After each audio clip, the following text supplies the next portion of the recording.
You're good to go. We don't need the YouTube any longer, so I tell you, we're saving ourselves 90 seconds a meeting. There we go. Thank you very much. Good evening, everyone. Welcome to the July 7th regular meeting of the Board of Estimate and Taxation. Madam Clerk, may I get you to call a roll, please? Mayor Rilling, Here. Mr. Abrams, Here. Mr. Camacho, Mr. Constant, Here. Mr. Gilleret, He raised his hand. Mr. Casimis, Here. Miss Yang, And also signified she was here. I'm here. and Mr. Camacho. We have 6 at roll call. We have a quorum. Thank you very much.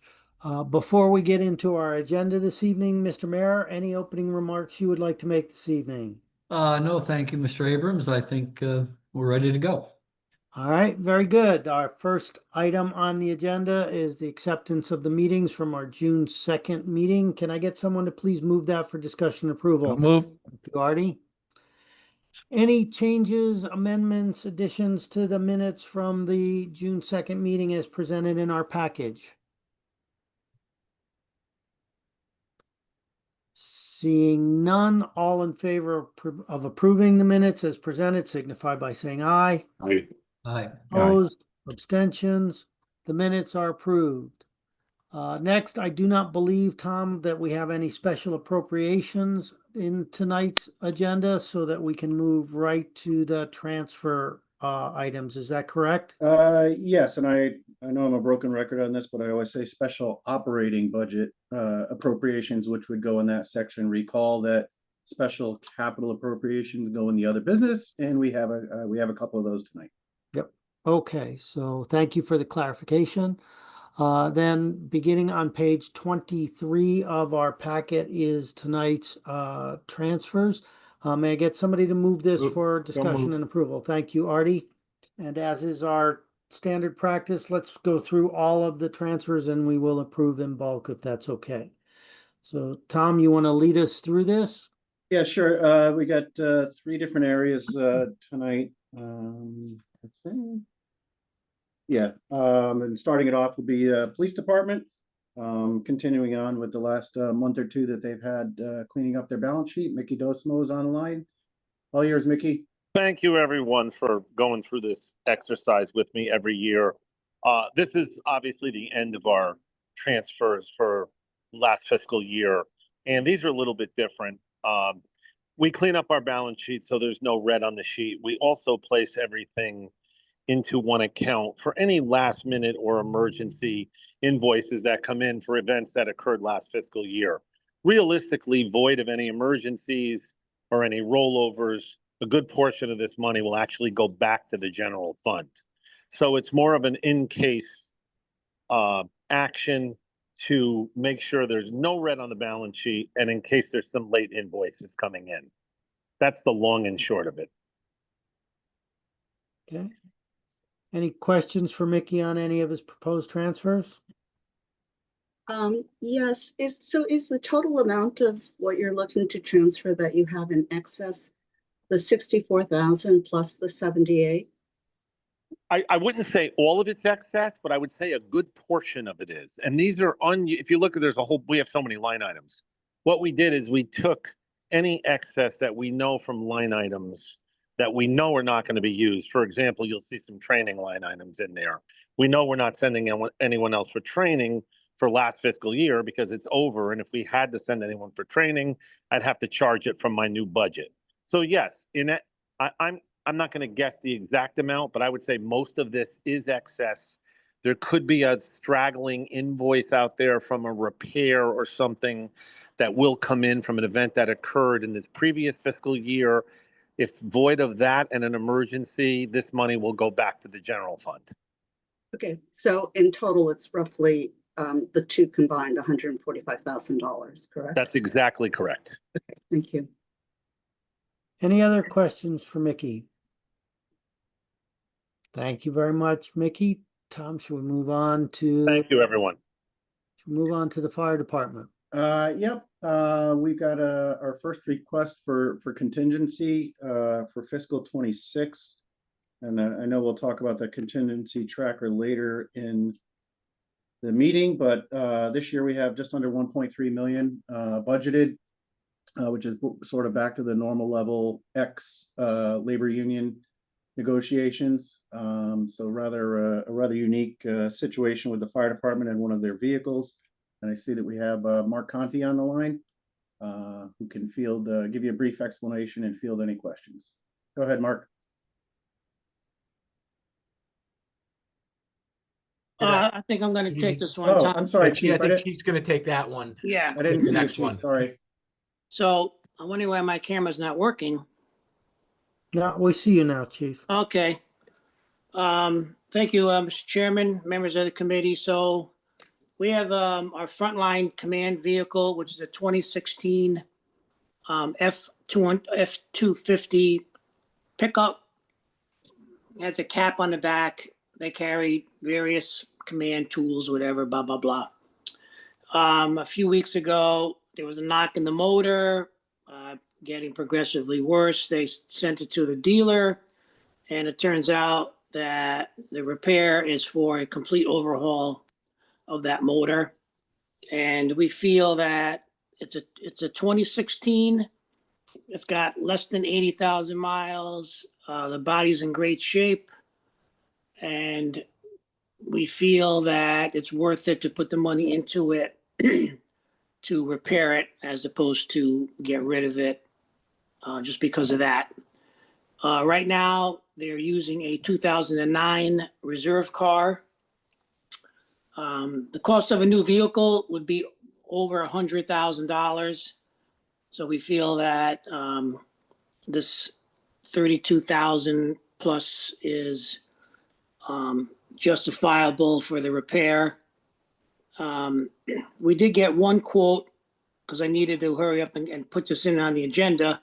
I believe we could get it down a little bit less from another dealer up in Litchfield, but I don't have that number yet.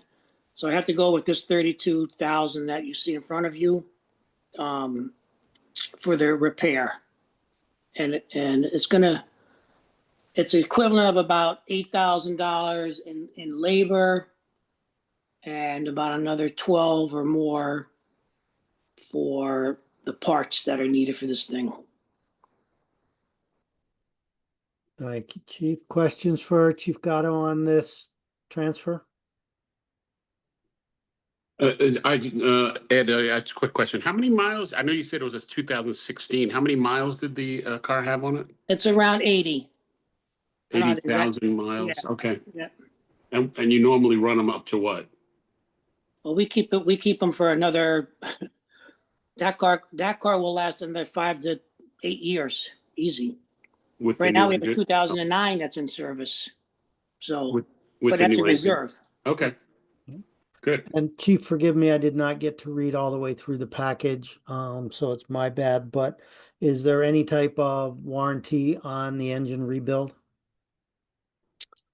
Mr. Chairman, I'm hoping there is, but I don't know right in front of me. I don't have that information.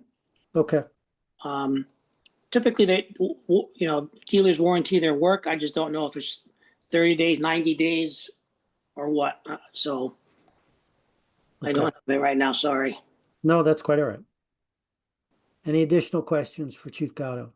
I'm just thinking for a car with 80,000 miles on it that typically you run for 5 years, is this kind of strange that the engine blows?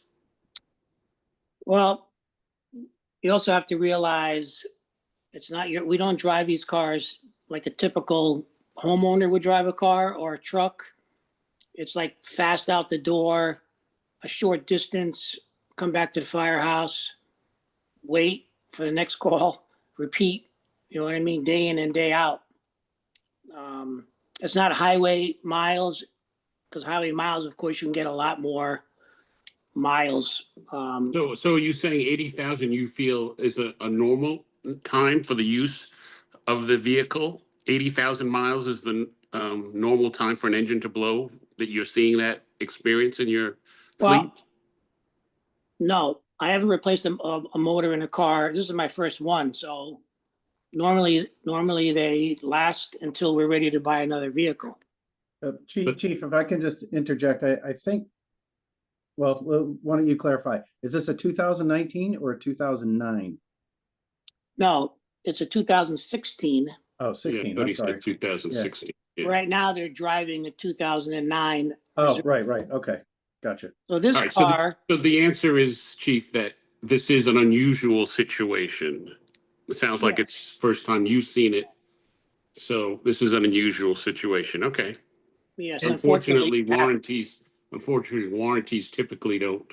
They usually go 2 years or 100,000 miles or something. I don't know if you're within either one of those. I don't know what the No. warranty is, but we're not in the warranty period, okay. or Yeah, and unfortunately.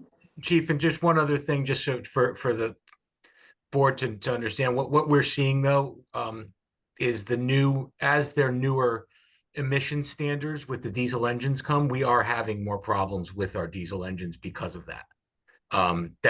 We've had to do more repairs on the newer engines than the older engines. That is definitely something we're seeing with the bigger trucks as well. These are just the newer, smaller trucks that we're getting with the newer engines as well. That's a standard that's going on throughout the industry now. Mark, I assume you're doing the regular maintenance on those. Oh yeah. Required maintenance so that we don't have issues. Yeah, no, we are. It's definitely something like the chief said, because the emission standards were really meant for over the road vehicles in that sense, where these trucks are driving 8 hours a day on the highway, and burning off those emissions. Fire trucks, and even the way we're driving, the chief's car like that is they do run differently. We have to adhere to the same emission standards. So that is definitely something that we're addressing, and our mechanics are sort of doing more progressive maintenance on these vehicles because of that. Well, I would just keep a close eye on that. It sounds like this is a one-off situation, but if it's not a one-off situation, I would think moving from Ford or another vendor might make sense. Yeah, no, that's a great point. Yeah, I agree. Anything else for Chief or Mark? Well, they'll be on for a couple more items, don't worry. Yes, I know. Well, at least for this section. Seeing no more questions there, shall we move to Rec and Parks? No, actually, I do have a question. Can we ever use diesel mechanics that might come from the Department of Transportation, like the one over on near Meadow Street? I mean, we cover expenses from that transportation through that transfer that we make. And I know for one, there are some very capable diesel mechanics over there, and they're repairing the buses, and they're just very good. I just know because there's a guy that I take my car to, and he does it as a side business, but he tends to diesel engines for the state and for the city for a very long time. So I wonder if we could do something where you get it done in-house, and instead of it being $32,000, it might be 25. Yeah, I mean, that's a great point. I'm not aware of asking somebody on the side if they're willing to fix No, it. I'm not suggesting on the side. I mean, we as a transfer payment to the Norwalk Department of Transportation, we provided them $500,000 several times every year. So why wouldn't it be nice if they could reciprocate in some of that by bringing in one of our trucks and letting their guy work on it, on the DOT time? Right. I think one of the reasons our mechanic wants it to go back to the actual Ford dealer is because of familiarity with that particular engine, and whether or not there's other issues that they might run into that only the dealer knows about. You know what I mean? So Yeah, there but could have been some recalls on it. They have the capability to look up a lot of information about But- If I may, and you raise a very interesting point. I don't know that it can be resolved in time to replace the engine in this particular vehicle, as you'd need to look at what is the current workload of that team. Can they absorb additional workload, et cetera, et cetera. It's a great point to go look at. And Jared, I would ask that we log that point and we see if there is the opportunity to do fleet maintenance by the Department of Transportation for other departments in the city. I'm just not sure it can be done in a real-time manner to address this particular issue. Mr. Mayor, it looks like you wanted to make a comment? Yes, thank you. We had a discussion in cabinet meeting this morning and we talked to the chief about is it wise to put $32,000 into a 9-year-old vehicle? However, he explained the reason behind it, but he also indicated that there probably would be a way he can get it done for a lot less. So we're going to be watching this. The chief will be looking around and trying to determine exactly what the best price is and where we can get it done for the least amount. We talked about buying a new vehicle as opposed to just fixing this one. And he indicated about the lights and sirens and things like that that would have to be put in the vehicle. So it's not just the vehicle itself. Once you buy a new vehicle, there are other things that have to happen to it in order to make it serviceable for the fire department. So he'll be working with my office and the fire commission to make sure that we get the best deal possible. And whatever we have to do, whether we have to go to the Norwalk Transit District, whether we have to go to a different vendor or whatever, we're going to make sure we get it done for as little as possible. Right. That's our objective as well. Thank you. I take that point and I appreciate it and I trust that that will happen. I just do want to log Ann's point that I think it's a valid question, not just in this instance, but to go look at the fleet management capabilities we may have elsewhere in the city and see if there can be reciprocal agreements made. Yeah, sure. That's a good out of the box idea, and we can we'll definitely look into it and see if there's something there. Thank you. Additional questions on this particular topic for the chief and Mark? Can I just add, Ed, could you just note, Tom, can you note this for our next meeting? I just want to see what the number comes in at for next month. Sure. Okay, thank you, Troy. All right, seeing no other comments here, do we want to move to the transfers for Rec and Park? Sure. And just a point to consider before we get going on this. Every year in June, there's always a few instances where individuals or departments, for whatever reason, have to get money approved on a transfer quickly to get a PO in before June 30th or an encumbrance. This was one of those cases. So this approval and transfer, or I shouldn't say the approval, the transfer already took place in late June. So we're coming to you with the retroactive approval. But for this one, we have Ken Hughes on the line who can talk to it. All yours, Ken. Thank you, Tom. Good evening, Mr. Chairman, members of the board. You have before you two requests for transfer. As Tom said, it's a retroactive approval, totaling just about $19,000. So a little bit over a month ago, we realized an issue with the large weeping beech tree up at Cranberry Park, which a lot of you people know probably as the monkey tree. So it was showing signs of severe mite infestation and beech leaf disease. So we were in consultation with Olmsted, who's an arborist that works for the city, as well as Sarah Cruz, the in-house city arborist. And it was determined that we need to take action immediately. So if you've been up to Cranberry Park, you notice that we did fence off the area around the tree. One of the issues with that tree is the root compaction by the amount of people that walk under the tree, taking pictures and what have you. So we did fence off the area.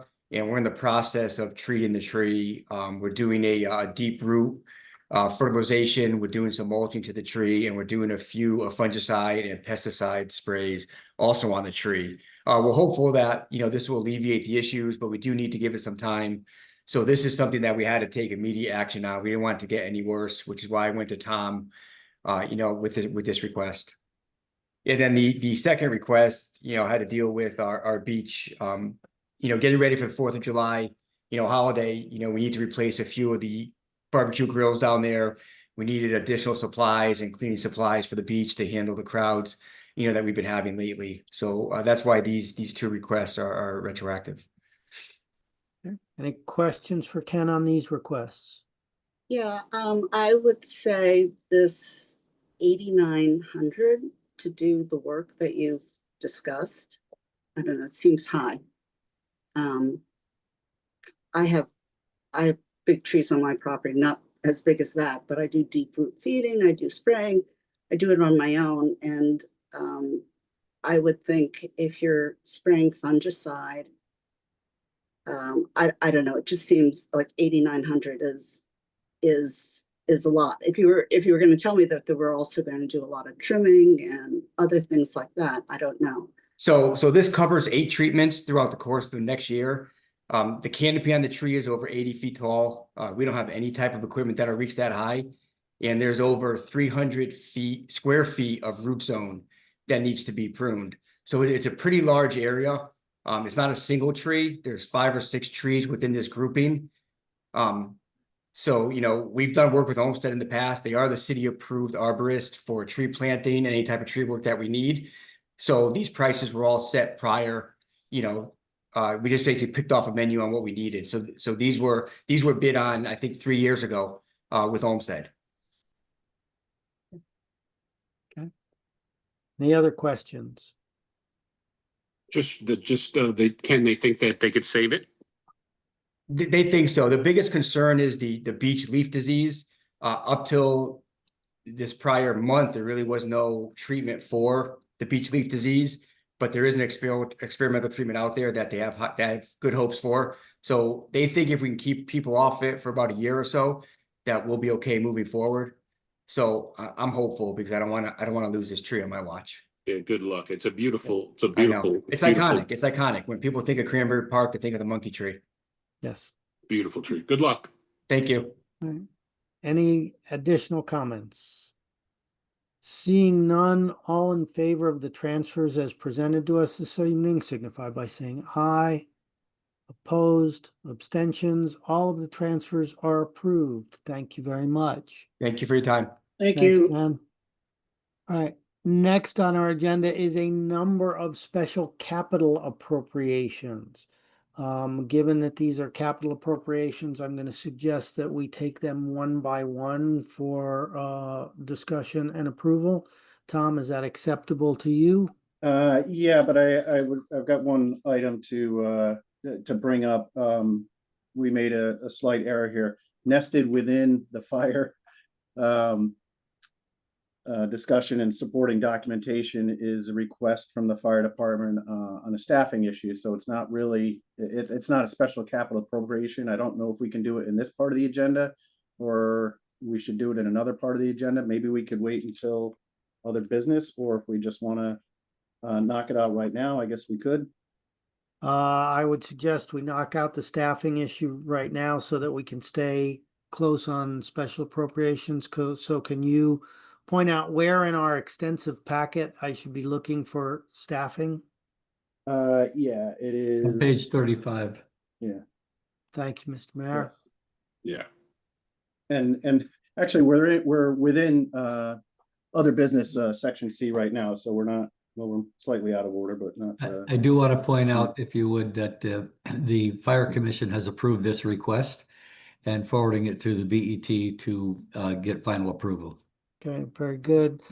So before we go any further on this, can I get somebody to move the fire department staffing request for discussion and approval? Thank you, Artie. So moved. Okay, so you want to lead us through this, Tom? Yeah, so basically what they're looking to do for a variety of reasons on staffing challenges with respect to the fire marshal's office. They are looking to cut 3 of the part-time positions and make 1 full-time position. There will be a cost of about $23,000 for fiscal 26 as a result of that. But finance is recommending approval on this because, as we've seen for the last few years, the fire department has been understaffed on the firefighters. At present, they have, I believe, 8 vacancies, if not 10. And even with some individuals completing the academy in the later part of fiscal 26, they still won't be at their full staffing level. So there is adequate funding in this to accomplish that. But we still have Chief Gatto and Mark Conti on the line to give us a brief summary and field any questions.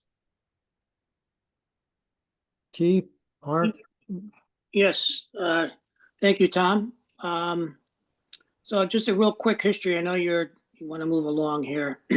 Back in 2017, I proposed to the mayor and the other fire commissioners to hire 2 part-time, at that time they were called fire inspectors, to help us with a backlog of residential inspections that we had. This is a little before COVID, which was approved. We hired a couple of part-time people. They came on board. Everything was fine. A couple of years later, one of them leaves. We interview. We end up hiring 2 more. The mayor, again, and the commissioners approved so that we could have 3 of them. Again, at the beginning, they're all gung-ho. Everything is fine. Then recently, a year ago, one of them left to go become a state fire marshal instructor for the state. We were down to 2 part-timers. We were having some issues with one of them. We had to let him go, which left us with 1. That's when I went to the mayor and the commissioners with the idea of, let's get rid of the 3 part-timers who are really not vested into this position anymore. And let me put in a full-time fire inspector from within,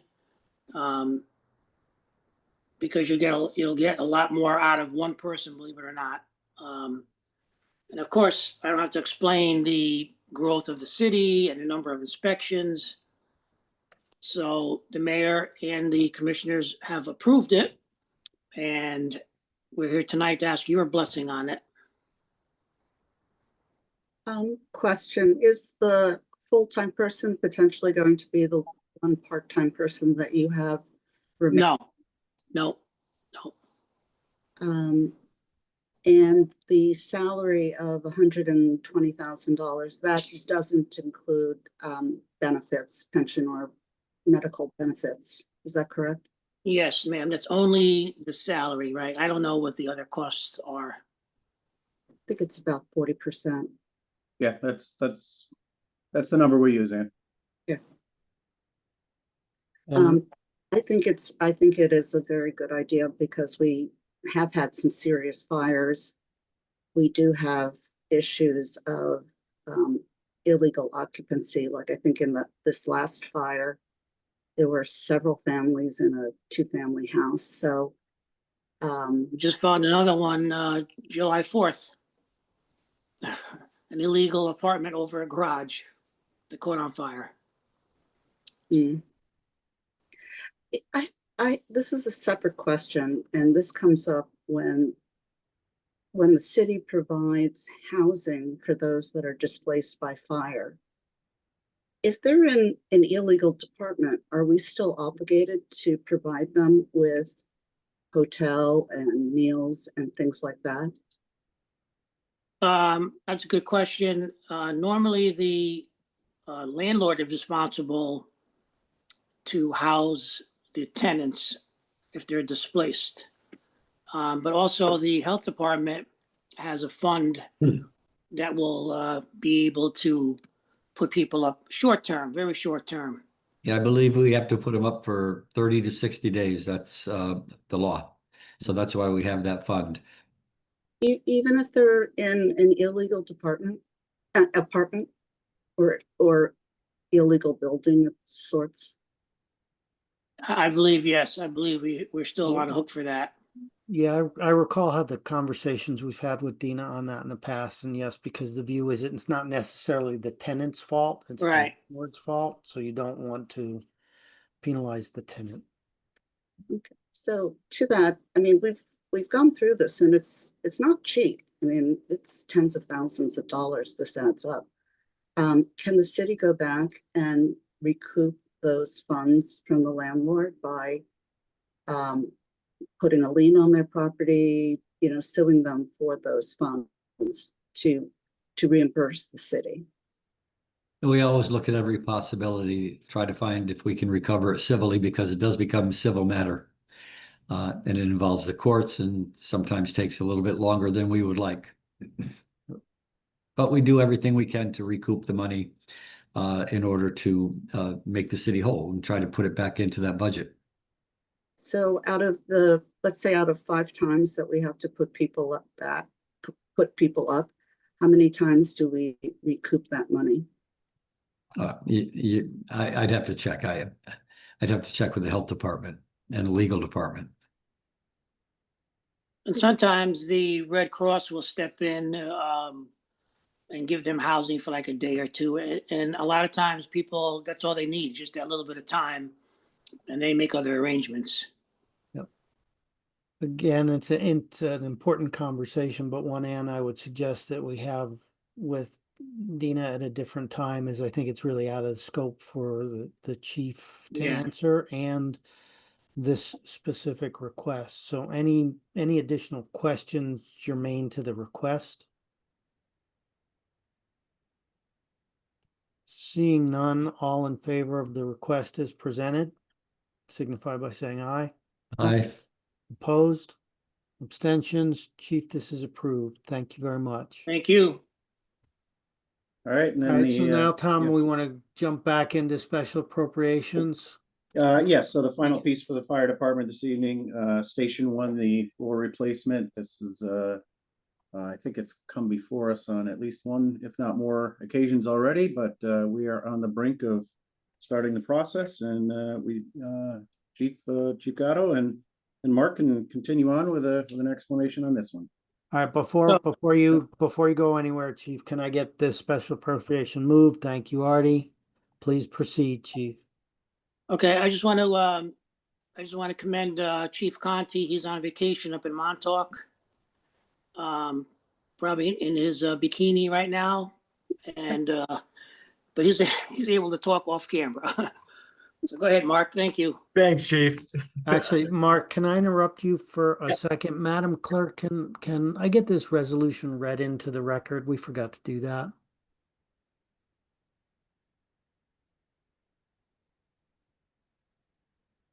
It's on the bottom of page 33 of the packet.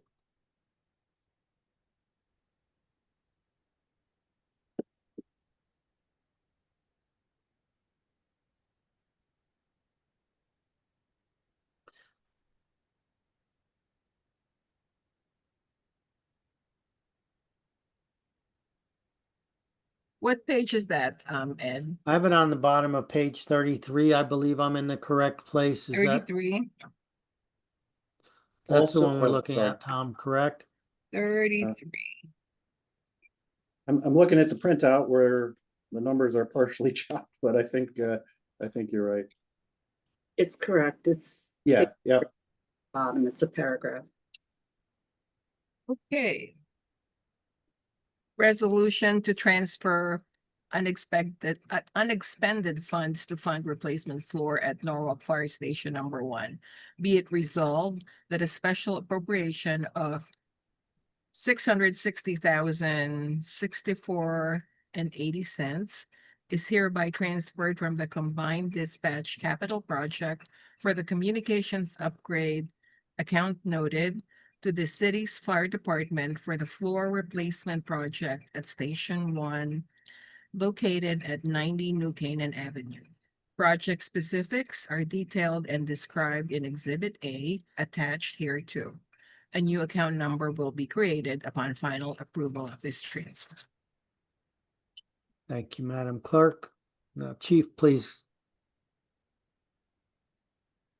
Chief, I'll go. And So, Station 1 is, that's at Broad River on New Canaan Avenue. That's a 1960s building. The slab, what we noticed,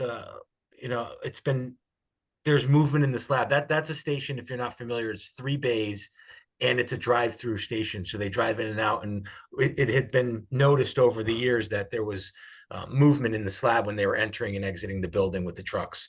It has progressively gotten worse. And last year I brought Bill Ireland in to review it, and he ordered it immediately. He wanted it immediately tested to make sure that there weren't major voids underneath that we had, that almost that we would have had to shut the station down. So I contracted GZA, Geotechnical Engineering. They did a series of test bores with AV Tucci that as their preferred contractor. We tested the soils, we tested the foundation. There is no evidence of movement in the building. The building is in sound shape. This was just the backfill of the apparatus slab. Basically was not done properly. It was the wrong material, and it was, back in the 1960s, and it simply wasn't compacted correctly. So GZA offered up 3 solutions to the issue. One was to excavate the whole thing, any bad material out, and re-excavate it. That would have been a huge cost. It would have been shoring up the building, and it would have also been closing the station down for a significant period of time. So we felt that that was not a great option. The one option was to excavate, maybe 3 to 4 feet, compact as best we could, and redo the slab there. Unfortunately, that one comes with no guarantees because you still have substandard soil underneath that new soil. So the third option was helical piles, which helical piles and dip piles, which are basically driven ductile iron pipes. We chose the helical piles because that basically what that does is, if you're not familiar with them, it simply looks like a corkscrew, like a 5-foot corkscrew. They screw them in. It's non-invasive. There's no vibration to the building, and basically what it does is it bypasses. It goes down into proper soil underneath, and it bypasses it, and it forms it's basically a permanent solution. And we're able to keep the firehouse running during that time.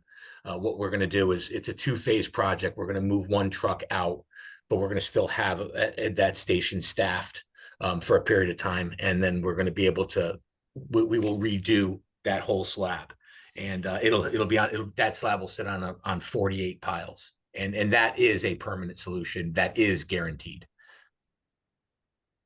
Thank you, Mark. Questions? Yes. This is just one out of the 3 bays that you're talking about. It's all 3 bays. Yeah. It's all 3 bays. It So is. Yeah. if you're going to take that's good. Mm-hmm. So you're going to take it all out and redo it. Okay. Yeah. One of the bays, just for your knowledge, the 3rd bay that's against if you're familiar with against where the ball field is,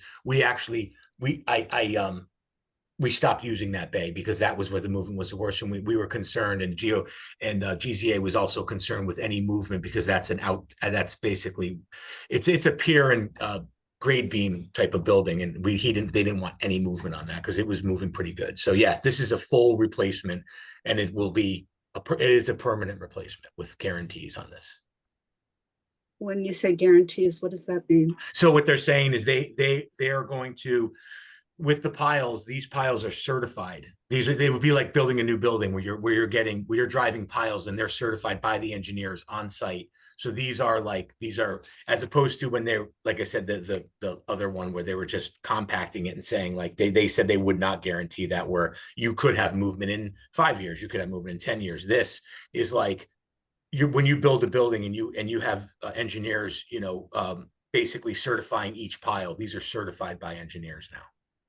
So is there a warranty to it, or it's just certified that? Well, that I think that is kind of how it works. That's basically it, because they're certifying it. They're certifying, saying that this is a permanent foundation.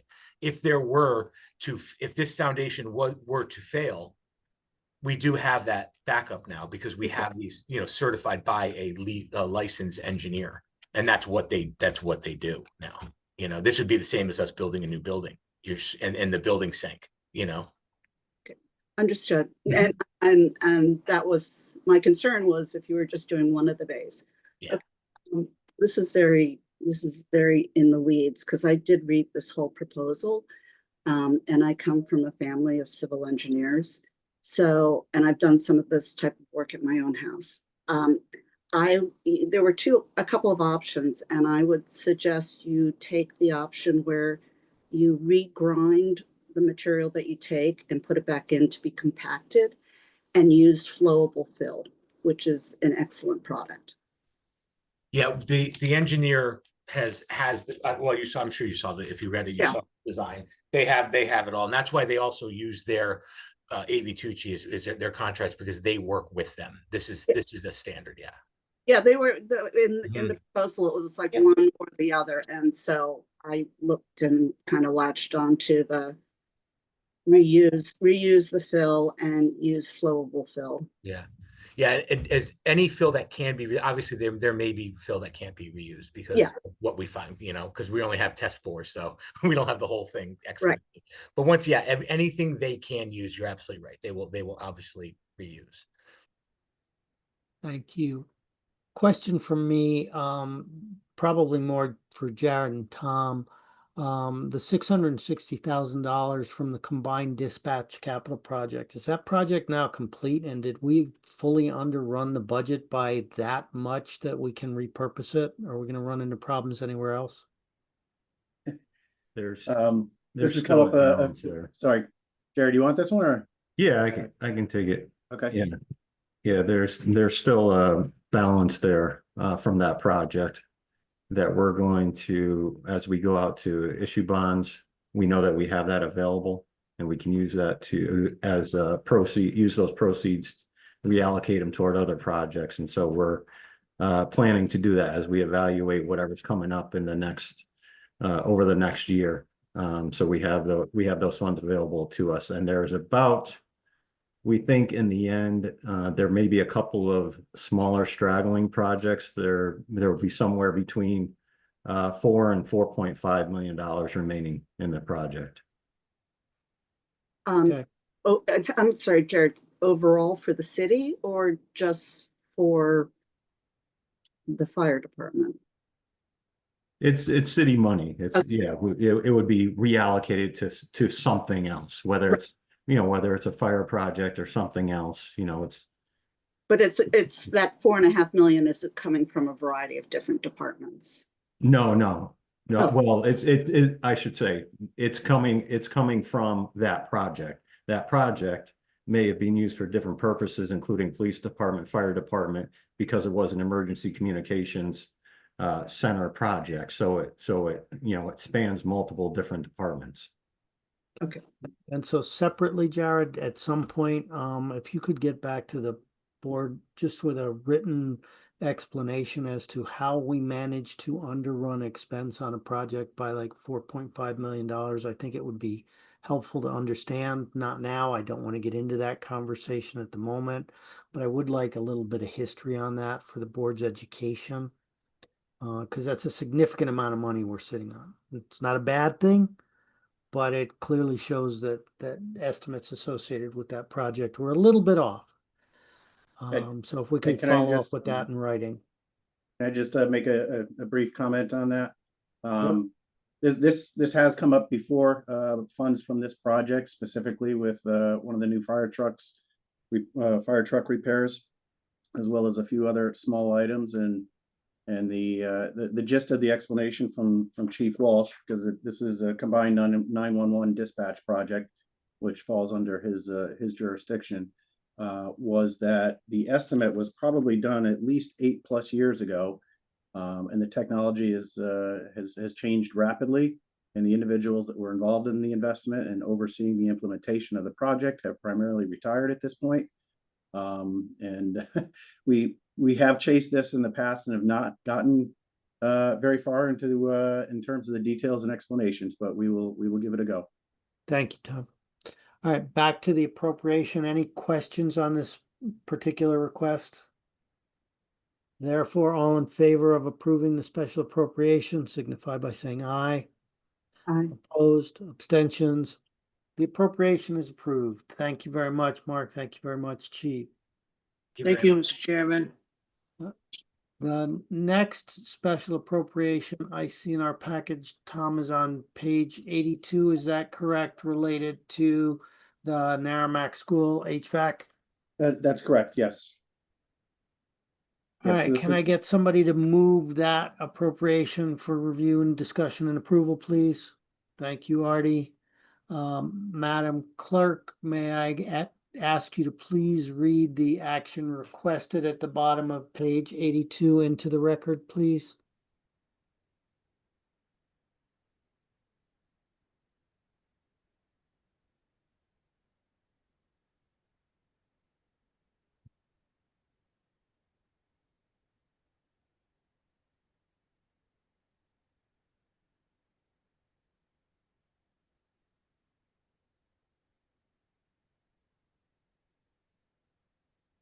Action requested.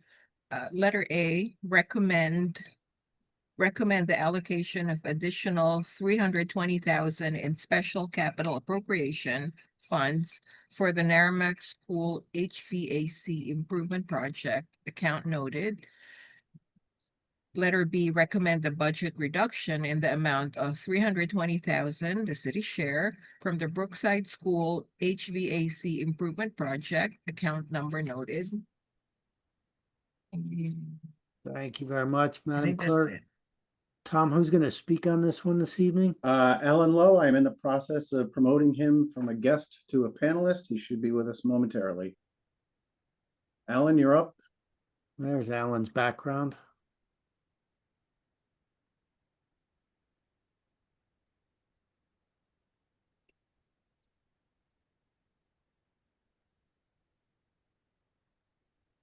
Good evening. Can you hear me?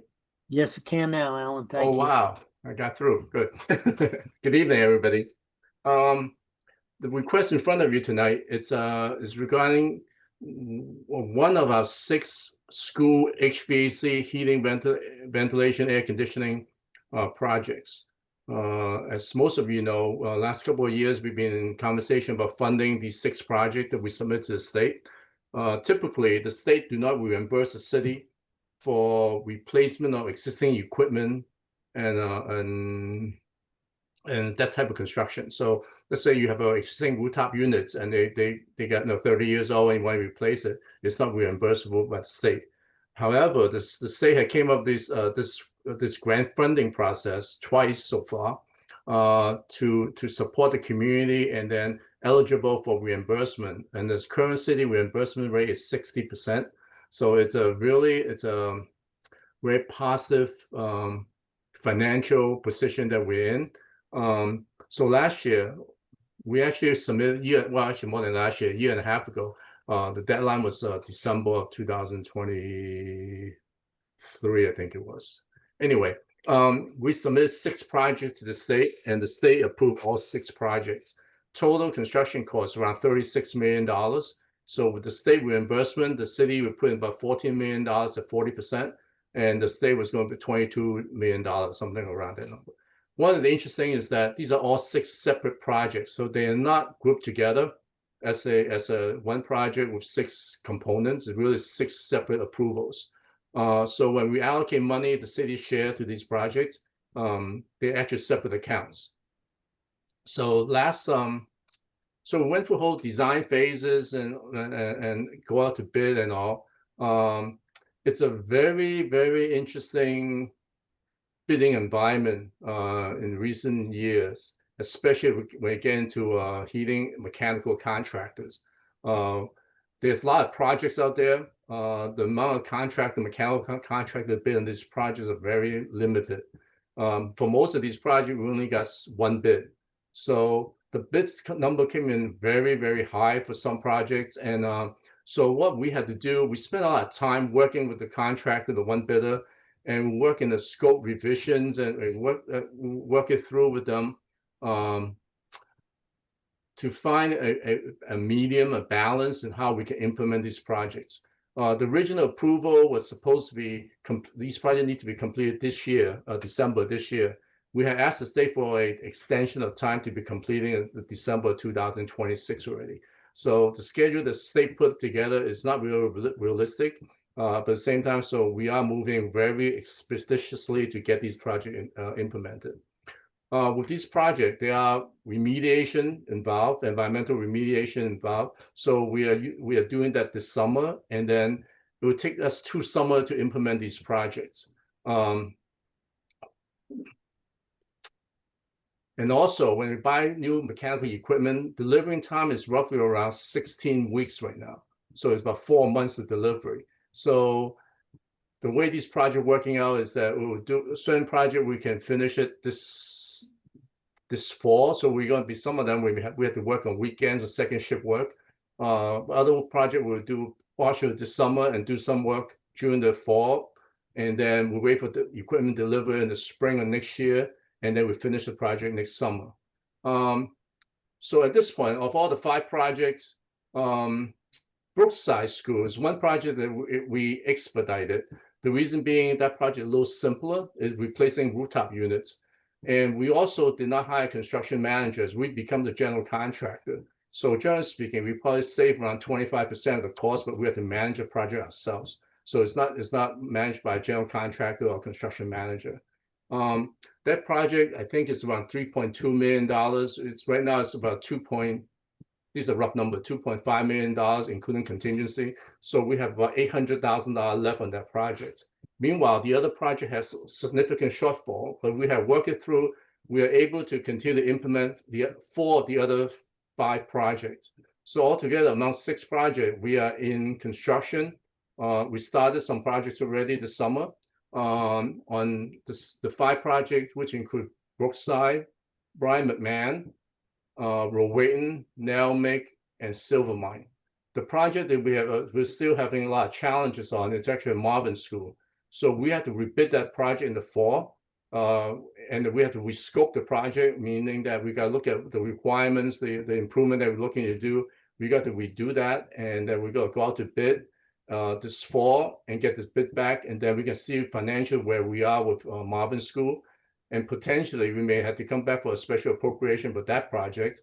But at the same time is that we need to do all that stuff before, I would say before the end of winter, so that we can contract it and then order the equipment so they get delivered by June of next year so that we can implement the work. So that's just something that we haven't got to yet, but we are developing a strategy to how to get that project together. But meanwhile, the other 5 projects, we are in construction.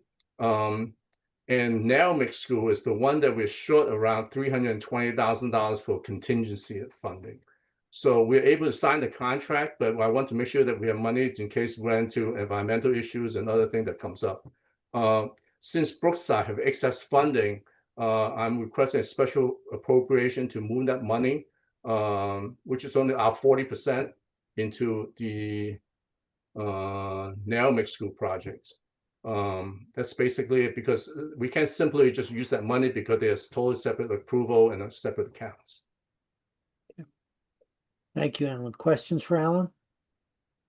Yes, I guess the overriding transfer is the permission from also the state to move 800,000 from Brookside to Narragansett.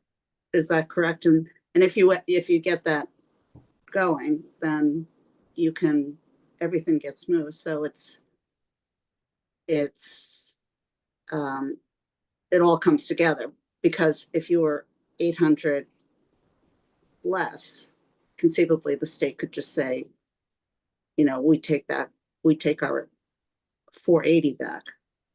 Is that the right way to look at it, Alan? Yeah, well, for Brookside, the total budget I think is 3.2 something, almost $3.3 million. So the bids came in, and plus contingency, all the soft cost, design costs, everything else, come up $2.5 million. So bottom line is, when we finish a project, the total expenditure, generally speaking, will be $2.5 million. So there's excess money in the account. So the state share doesn't get touched. So I don't have to do anything with it, because they didn't really give us money. It's a reimbursement grant, right? So we haven't spent the money, so there's nothing to give back to the state. It's just that, the state will reimburse us based on 60% of the $2.5 million. So we don't have to do anything to the state, because we are less than what the overall project budget is. And meanwhile, our share is of the balance about, again, $800,000. So the city shares, 800,000, 40%, so it came out to be $320,000 the city have. But so I can move that $320,000 into NARAMIC, but that portion is not subject to reimbursement by the state because we're over the budget amount by the state on NARAMIC project. I got it. Oh, I'm glad. Any other questions for Alan? Seeing none, all in favor of approving the special appropriation as requested, signify by saying aye. Opposed, abstention. The appropriation is approved. Thank you very much, Alan. Thank you. I believe, Tom, that takes us to the end of special appropriations for this evening Yes, it does. and into the contingency tracker. Yeah, another agenda slip here. We meant to include 2 contingency trackers this month, both the fiscal 26 and the fiscal 25. Only the fiscal 26 made it in. So with your permission, I will talk to the fiscal 25 briefly. Refresher for everyone. We started the year with 2.6 million, higher than normal because of the labor contracts. We spent just under 600 grand over the course of the year, much of that on early voting. And our first efforts through that and staffing that 14-day initiative. So we finished the year so far at just over $2 million remaining. And again, most of that will be going to retro pay for the union contracts that were recently settled. 3% across the board for all of the unions. We feel that we are adequately funded to do that. It will likely take place in late July, and my aspiration is to have the final true ups to this board for the August 4th meeting, and then we will be done with contingency and all of the funding shifts associated with the labor negotiations. And then for fiscal 26, I mentioned earlier, that is in the packet. Our budget is 1.3 million. And then with the approval of the fire truck engine that we just did, it'll be about 1.25 at this point. And that is where we stand on contingency. Thank you. Questions on contingency for Tom? All right, very good. Then, Tom, I believe next on our agenda is Lisa's update from the tax assessor's office, or do we want to cover something else first? Yeah, if Lisa will bear with me, just give me 35 seconds to make one quick mention. I wanted to bring up the registrar of voters again in terms of the early voting. They will definitely be coming to us for contingency requests, likely in the October timeframe. And the reason for that is our approach is similar to what we've done in the past, because they don't know how many primaries they will have or how many elections they will have. We have chosen not to fund them during the budget process, allow them to proceed to support the elections and the primaries, and then come to us with a contingency request after the fact to pay for whatever took place. At this stage in the game, it certainly looks like there will be mayoral primaries on both sides, which will likely happen I believe in September, if I'm not mistaken. Is that anybody know when that will actually happen? Just out of curiosity? No? Okay. So Usually the primary will happen in September. Okay, yeah, so we will be having a contingency request from the registrar after that point. And now, Lisa, I am done. If unless anybody has any questions on that aspect. No, thank you for the heads up. Lisa, all yours. Good evening. Can you hear me all right? Yes, we can. Okay. We are into our new fiscal year, as you know. I don't have month-end figures for the month of June, so your packet includes, I forget, I wrote down what pages it was on, the monthly report that we presented in May and the narrative that we presented in May. And as of the end of May, we were doing fairly well. We were at 98.38%. We will have updated figures for June shortly. But the big story that I knew I wasn't going to have June figures, but I did want to come to your meeting because we are in the thick of our tax collection period now. And we were thankfully able to get our tax bills out relatively early in June, mid-June, really. The first set was mailed on the 11th and the rest were mailed on the 18th. And because of our ability to do that, we were able to take in nearly $20 million in the month of June on our levy that didn't technically come due until July 1st. And that included about 25% of our motor vehicle levy that we collected in June. Since then, including the first week of July, and through when I ran this earlier today, we have collected about $32 million on our current levy, including now we're up to 34% of our motor vehicle levy, 7% of real estate, and about 5% of business personal property. There were no major issues with the billing going out. It went fairly smoothly. It's been steady foot traffic in our office and the assessor's office as well. The other issue that I wanted to alert you to is that we are conducting a mini tax sale in September of 2025 for the purpose of enforcing collection of delinquent zoning violation fees. The state statute was changed effective October 1 of 2024 to allow us to utilize tax sale as an enforcement measure for these fees in the same manner that we do for blight fees. To the best of my understanding, we are the first municipality in the state to take advantage of this. I got a relatively short list from the zoning department with zoning violation fees anywhere from $5,000 to $45,000.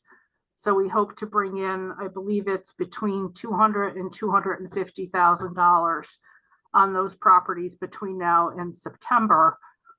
If we do need to go the full distance and have the sale, it will be a Thursday in September. I believe the date we selected was September 18th. But we did want to make you aware of it because this is, again, revenue for the city that the city has heretofore not been able to collect. And we think that we'll be able to give the zoning folks a hand with their enforcement, and that this will also assist them going forward in giving a little bit more teeth to what they are doing. And the first set of letters went out before the holiday weekend. So we're already starting to get some questions about that, but I did want to make you aware of it. And I'll be glad to answer any questions that you have, either about the collection or taxes or the billing or whatever you would like. Thank you very much. Lisa, questions for Lisa and her report? Lisa, at the bottom of the report with your back is collected, is it basically saying that the back taxes we collected currently is 7.8 million versus 4 million? Therefore, your collection is much better, or we've had more back taxes to collect? The back tax figure that you see there includes anything that wasn't a current year bill during that fiscal year. So we did have a tax sale in September of 2024. And when we do that, we typically see a spike in delinquent collections because the tax sale has an ancillary effect, and it will compel payment or induce payment of properties that aren't even part of the actual sale itself, because people see the activity on the sale and they decide it's important to bring their taxes current, even if they didn't get a sale notice. So what typically happens is, in a fiscal year when we had a tax sale, you'll see somewhat of a spike. So yes, we did have more come in last year, because now it's last year. But we budgeted for that. We knew we were going to do that because the administration had told us, what their targets were for that sale. I hope that does that answer your question? Yes, it does. I also wanted to compliment you and your staff on the communications that went out, the little blurb that went out with your tax notice. I thought it was very smart to send out the automobile levy first, where people are saving money. And then about a week later, you get the big one.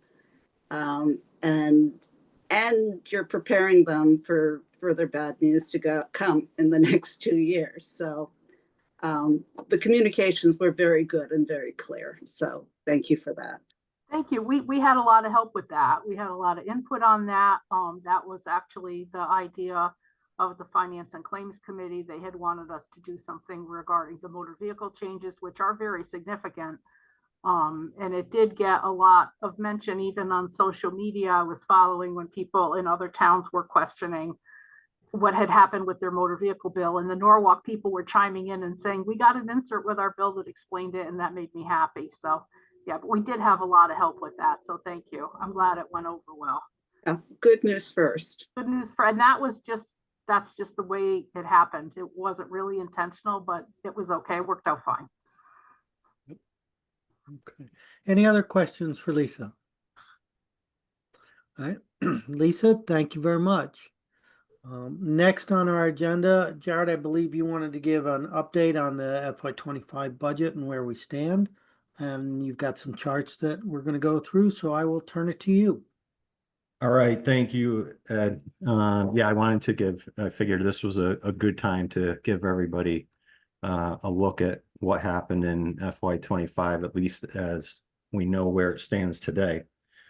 And I'll start out by saying the caveat, which is that this is preliminary. We still have we have encumbrances out there. We haven't closed the books. So I just want everybody to know that this is not the final report. But I'm going to share my screen if I can.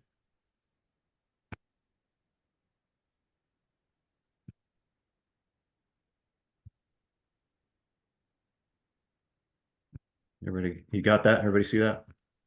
Yep. Got it. Great. Okay. This is just kind of the overview of where we project we will end. And it's given two different scenarios, well, three different in total. We have the adopted budget, and then we have the two different options here. One is, as you probably remember, there was an assumption and a budgeted amount of $8 million of fund balance use. So these are showing two different scenarios. One, if we do actually use that amount, and then the second one, if we use no fund balance, and what the difference is. So with the use of fund balance, we would be at a quote unquote surplus of about almost 8.8 million. If we do not use the fund balance, do not draw anything down, we'll be at close to $800,000.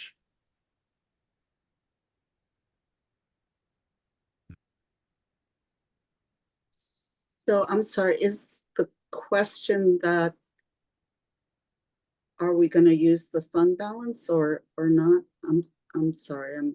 It's just giving you different views. If we were to use the fund balance, depending on how you look at this, there could be, technically there is an $8.8 million surplus that we're projecting. However, okay, 8 million of that is fund balance.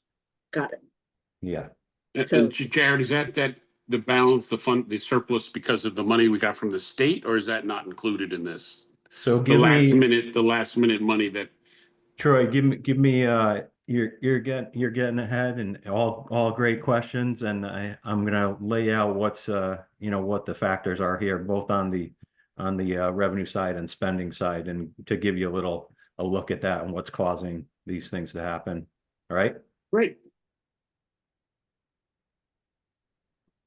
Okay, so here are the revenue variances.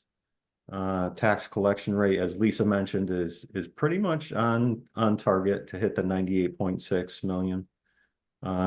We had a a grant that we had received for 2 or 3 years prior of $1.8 million from the state that we're no longer getting in FY25. So that was a hit to the revenue side. Building permits have been as they were the previous year, going up by 1.5 million, and not unexpectedly, when the permits are going up, conveyance taxes will show probably a similar trend at different times. We have one of the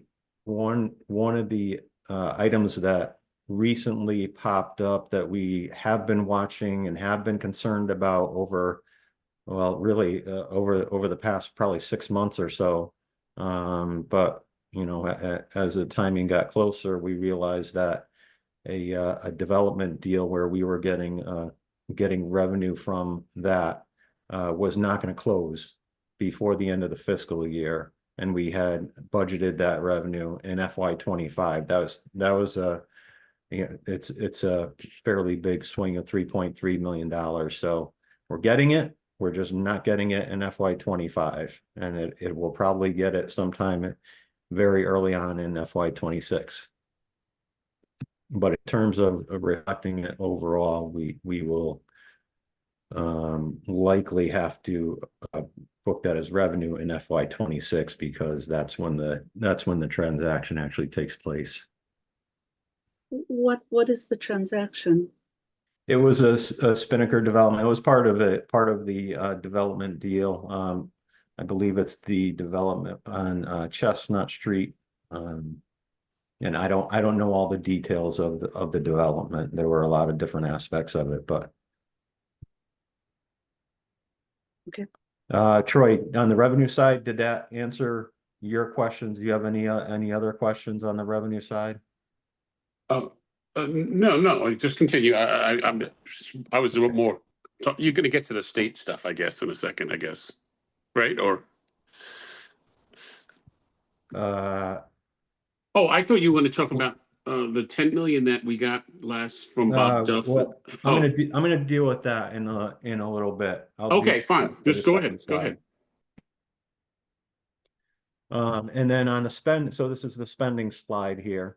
And you'll see a lot of the variance, the positive variance is related to salaries in the larger departments, as one might expect, given the turnover and churn that happens in those departments, that we end up with some positive variances there.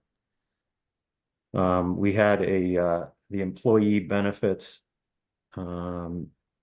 We had a favorable amount of $2.1 million after the actuaries went through and did their valuation of the OPEB fund, and we're more than fully funded. So at this point, we're no longer paying any kind of past liability, having to cover any kind of past liability. It's all what they call normal cost and costs associated with the liabilities of current employees. And so it's dropped pretty dramatically, to the point where we're paying about $400,000, $400,000 to $500,000 a year now into the OPEB fund. As long as the market stays strong and we maintain a balance there. And then there were a couple of other unfavorable things in Social Security and the 401(a) account.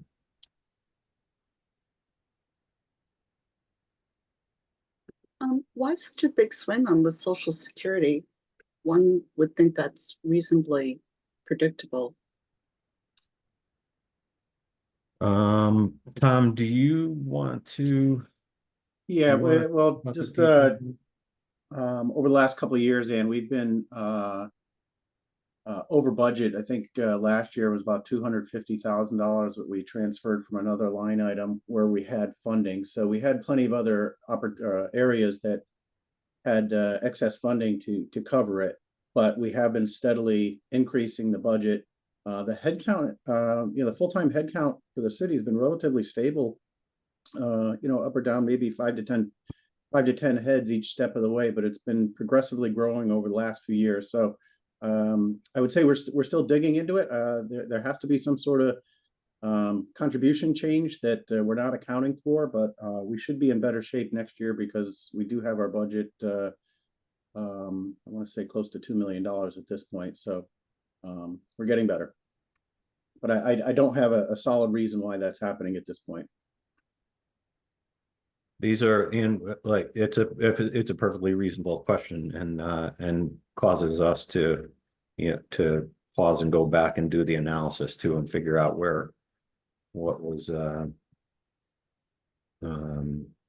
what we could change to do a better job in projecting those. So we will be definitely looking at that in the future.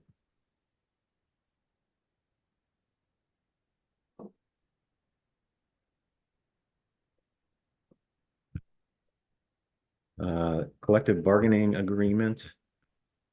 We had budgeted 2.35% into each department, and then additional money. Tom went through the contingency, so you kind of have an idea of the impact on contingency of the collective bargaining agreements. And then we're projecting costs at 3%, total impact of about $2.2 million.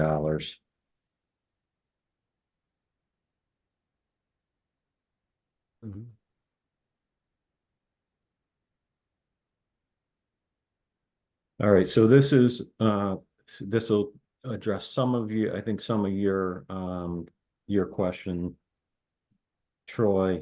So we have, as you all are probably well aware and have read about it, heard about it, there was some negotiations with the Board of Education in trying to help them out and help resolve some of the issues that they're having, especially in the way of healthcare and special education costs rising.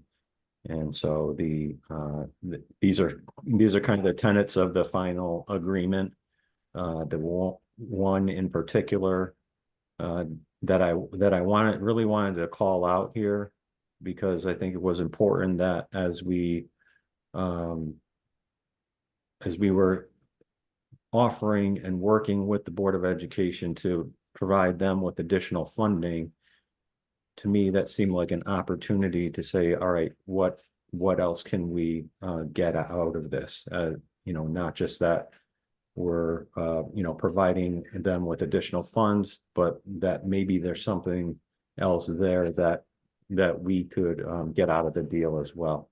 And one of the things in particular that I highlighted here was the internal service fund. This has been an ongoing issue, has been, for my understanding, many years, where the internal service fund has within it a liability, automobile, and property claims in it. And so a lot of those claims do hit the Board of Education. They do not contribute to that fund, have not contributed to that fund, except on in certain circumstances where if they happen to have some extra funds laying around, there's a large settlement that hits that and they can afford to do it, they may throw $100,000 into that fund. Well, I think it's important for them to understand that there are costs, and that they have some responsibility in paying for those costs related to these settlements, and to make them aware if those costs are increasing every year, that they understand that, and if there are things that they can do on the operations side to maybe help prevent those kinds of accidents or other things from happening, that they do those. Otherwise, they may continue to see those kinds of settlements increase. And so what this MOU is going to do is require the Board of Ed to appropriate money every year in their budget. So in their budget ask, they have to appropriate a certain amount of money toward the toward this LAP funding. And so it was a big, a big piece, I think, of this agreement. And then for that, there's $3 million in city funds that the Board of Education will be getting. 2 million of that will cover this year's shortfall in their healthcare account.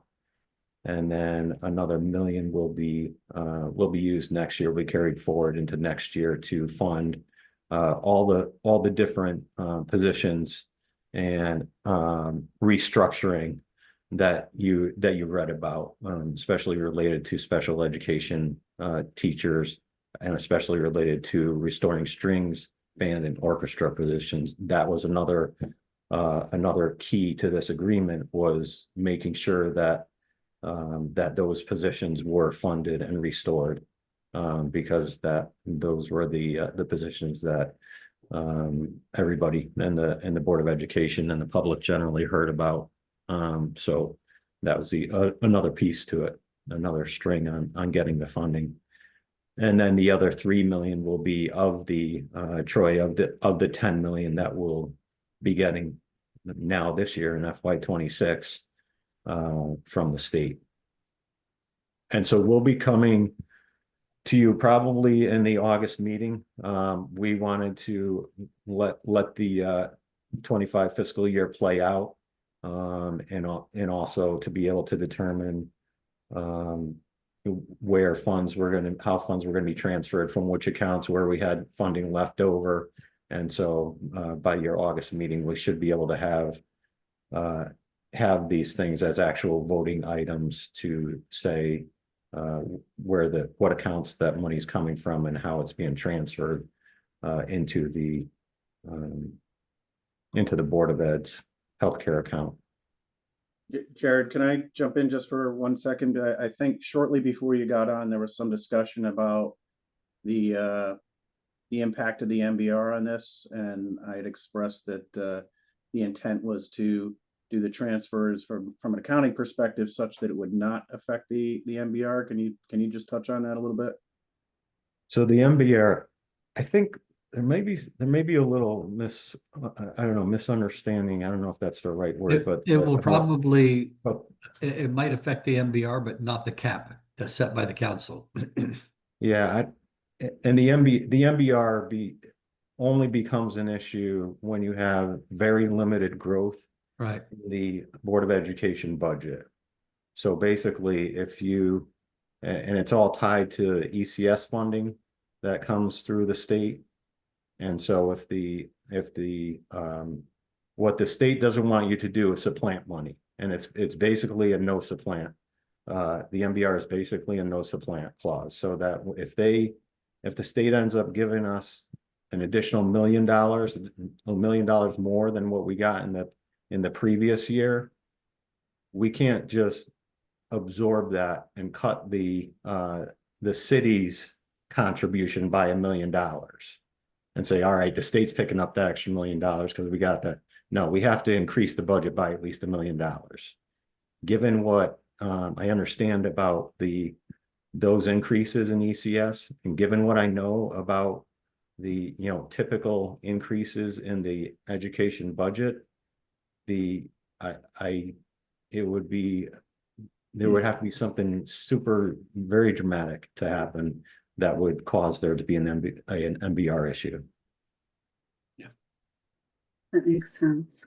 Mhm. Can you explain how large this internal service fund typically is and how that's calculated? Okay, I'll try to give you the Reader's Digest version. I'll tell you what's included in there, because I talked about one component of it, and with each of these things, there's a city component, and there's a Board of Ed component. And so what we have in there is health insurance. So any premiums from health insurance go into the internal service fund. They get appropriated, but they go into the internal service fund. We have, as I mentioned, the LAP, the automobile property liability. Those which are settlements, legal cases. And then we have workers' compensation. Those are the three components to it. And there is those three apply both to the Board of Education and the city. So it's really kind of 6 components, but we treat it as a single fund in terms of the balance and in terms of how we account for it. So when we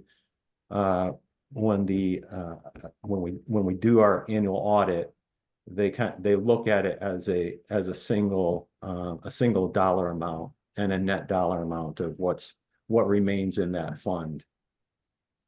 And so we do have a balance in there, both a cash balance and our net position is also in the positive. Has been, I think, to help with the help out with the impact of revaluation and other things. It's gone down, and so we are continuing to monitor it, and we will look at it in the 27 budget as well. But we want to make sure that there's always sufficient funding in there to fund all 3 of those components of the budget. And how large is the end of year position, and what is the amount that you'd like to have in general? So the net position, the net position was, I'm gonna say it was around $7 million. Okay. $7 or $8 million. We had a cash position of, we had cash on hand of about 18 million, I believe. Okay, understood. So at the end of the day, Jarrett, what did the final increase for the Board of Ed? What is their percentage? I know it started at 9, we went to 4, I believe. What is the final number, the increase, percentage-wise? The final percentage increase, I want to say, we've done that calculation. So it would be 3.5 about. Yeah, so it would probably be somewhere in the 5% range, somewhere around there. 5? Okay. Yeah, Jared, I think I heard 6.2. Okay. That's what I think was the final number I heard. I may be. Yeah, I'm trying to figure out is whether or not how you treat, because it's in total, it's Right. $6.5 million additional that they're getting. However, some of that is going in this current fiscal year. Not all of it's going to be next year. So, it wouldn't, you could factor that in, but I don't know if that would be fair to look at it in that way, because it's not counting toward the second year budget. Also, Mr. Chairman, if I could add one thing, and then I want to ask Jared to explain something that we talked about in cabinet today. First, the state of Connecticut is losing $53 million in educational funds. And a lot of that goes to ELL, after school programs, et cetera. And my conversation with Dr. Estrella kind of indicates that Norwalk's loss could be in the area of 1.2 to 2 million. We're not sure right now. So that's going to be problematic and probably something that's going to come back to this board at one point or another. The other thing is regarding grants, federal grants, and the signing of documents. Jared, you want to go into a little bit of that, including the comment about potential arrest? So the education and the education component, it's kind of what we've heard about a lot of things that this presidential administration has done, and it's causing a lot of confusion. It's causing a lot of uncertainty, and to the uncertainty, we don't know. We don't know what the impact is going to be. Like the mayor said, it could be somewhere around $1.2 million, because the money has been impounded. It hasn't necessarily been cut yet. So we're waiting to see. We're waiting to see what happens there. And but that's the potential. It's related to, as the mayor said, not just MLL, but also curriculum, leadership, educational support, after school programming. But we don't know all the details of it yet. We don't know how much.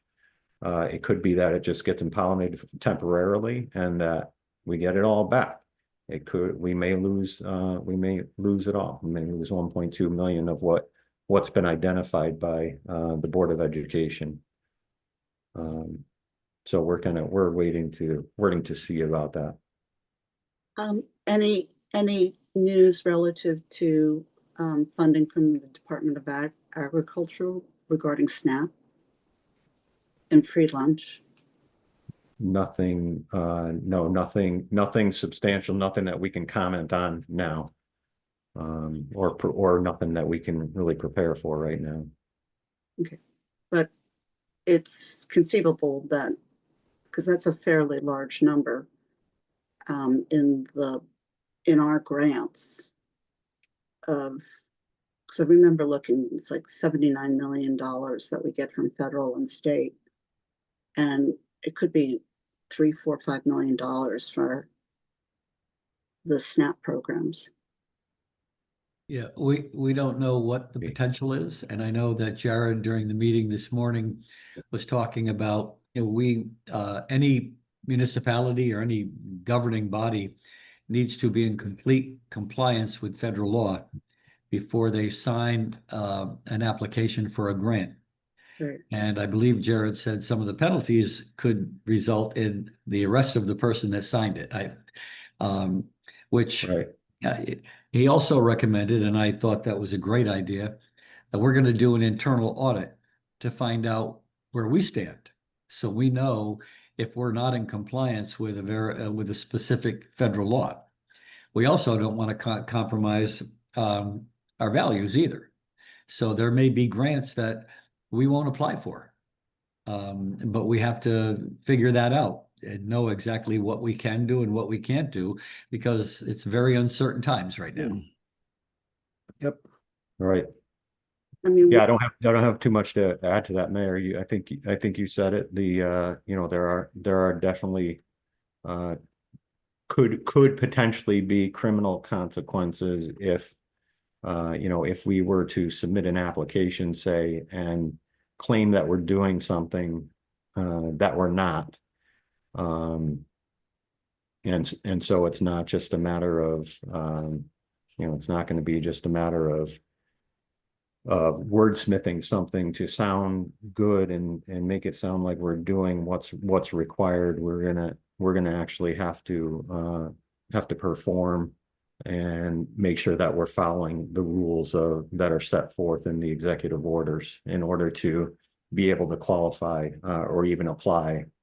Otherwise there could be some consequences to the people who are signing for applications or signing for a reimbursement.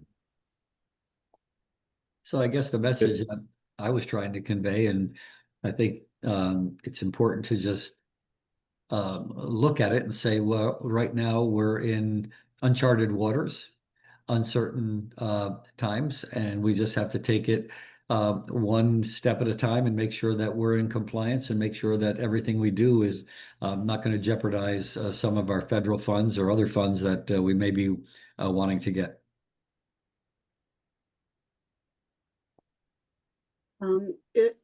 I'm sure that you're already doing this, but if I might suggest taking a look at where we are getting the federal funding and just making an assessment of risk, and then understanding what the contingency plan will be, so that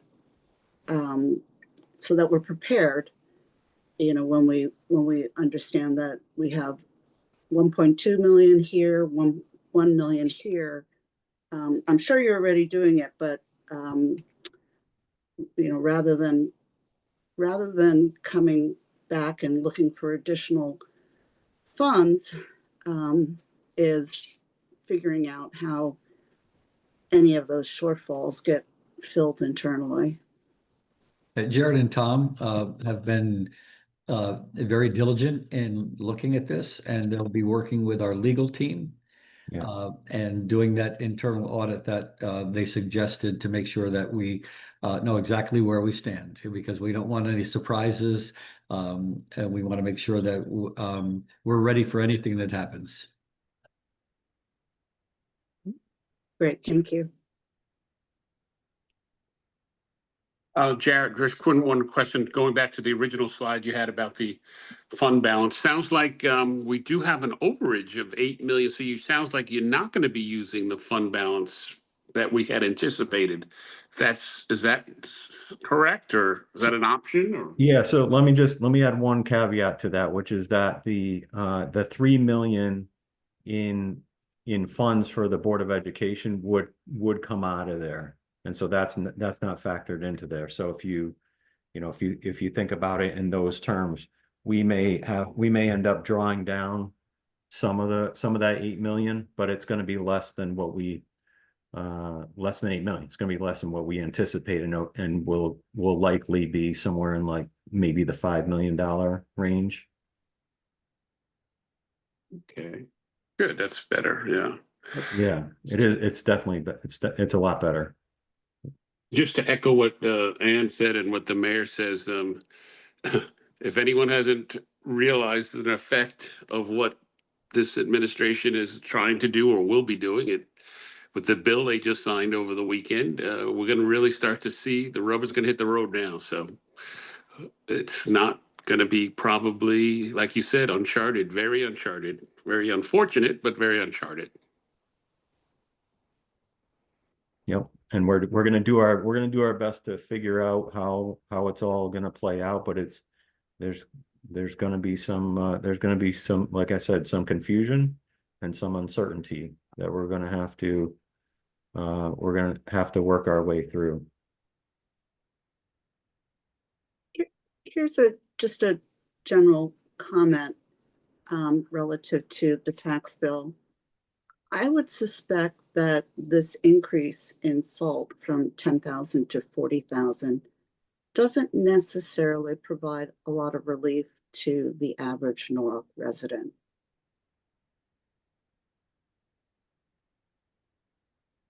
Does that sound right, Mr. Schmidt? I haven't done the analysis. I wouldn't want to say without looking into it. Yeah. And doing that analysis. Okay, thank you.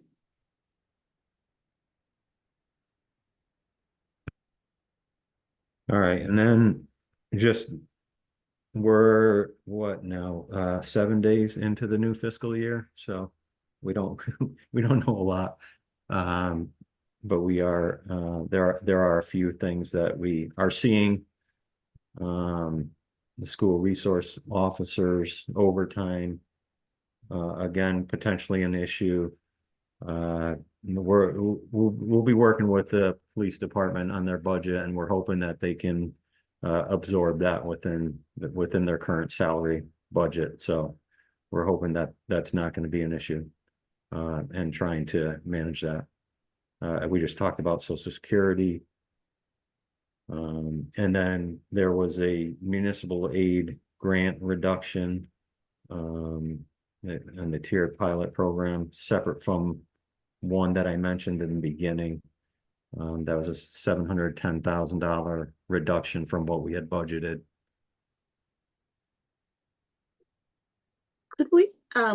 Could you guys come back maybe at the next meeting and explain what the Social Security thing is, and that hopefully it's sort of figured out by then? Because that's Sure. a pretty big number on something that theoretically should be pretty predictable. Yeah, we'll look into it and do some analysis. Yeah, I mean, we know what salaries are, so then we know what the contribution should be. And so all, these three, the one thing I didn't put on there because it happened after I put this document together was the 3.3 million in that development deal that will be coming in 26. So that will kind of help offset these negative things that you see in front of you right now.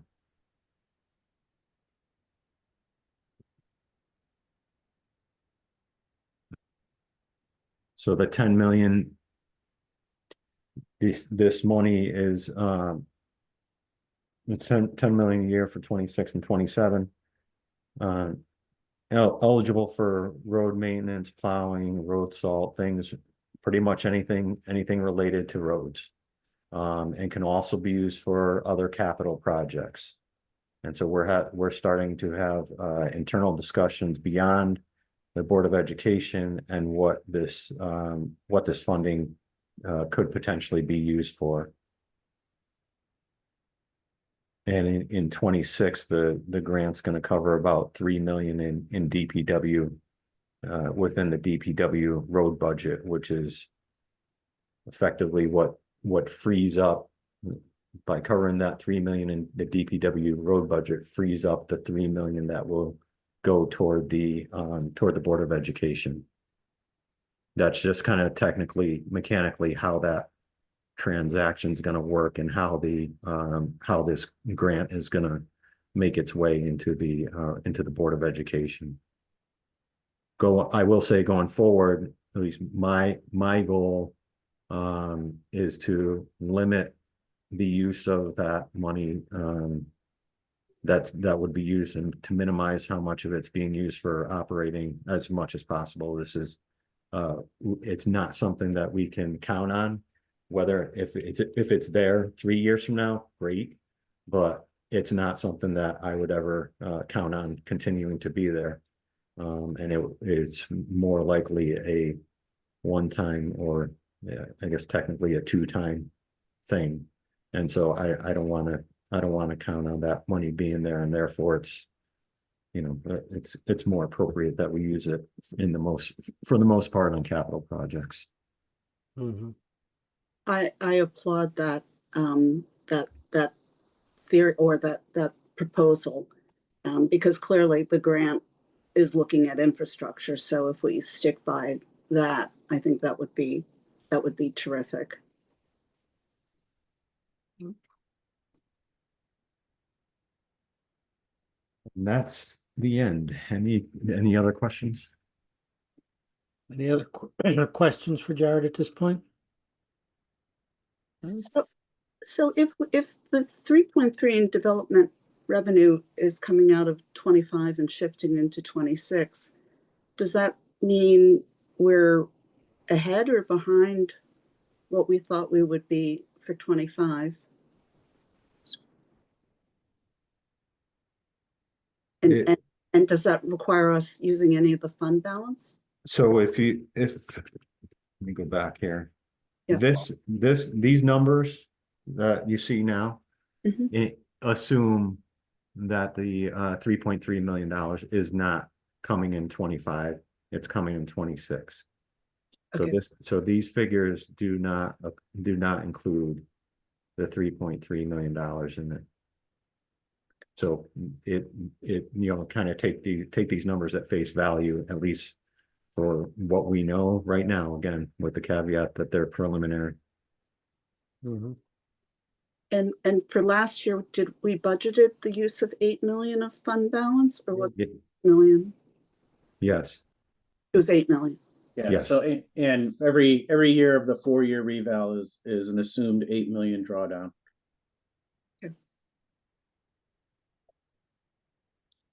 Okay, Jared, thank you very much. Appreciate the update. Look forward to welcome. things as they actualize. With that, ladies and gentlemen, I believe we are at the end of our agenda. Before I move to close, Mr. Mayor, any final remarks this evening? No, I think it was a good meeting. We got a lot of information and want to thank everybody. I know that being on the BET is a thankless job. We have to make the tough decisions, but I think we've done well and we've tried to appease the public as much as we can because we know how their taxes went this year. And I think we've done a good job. And I just want to recognize that and say thank you to the BET members. Thank you, Mr. Mayor. With that, can I get a motion to adjourn, please? Thank you, Artie. We are adjourned. We will see everyone next month. Thank you all very, very much. Thank Good you. night. Thank you, guys.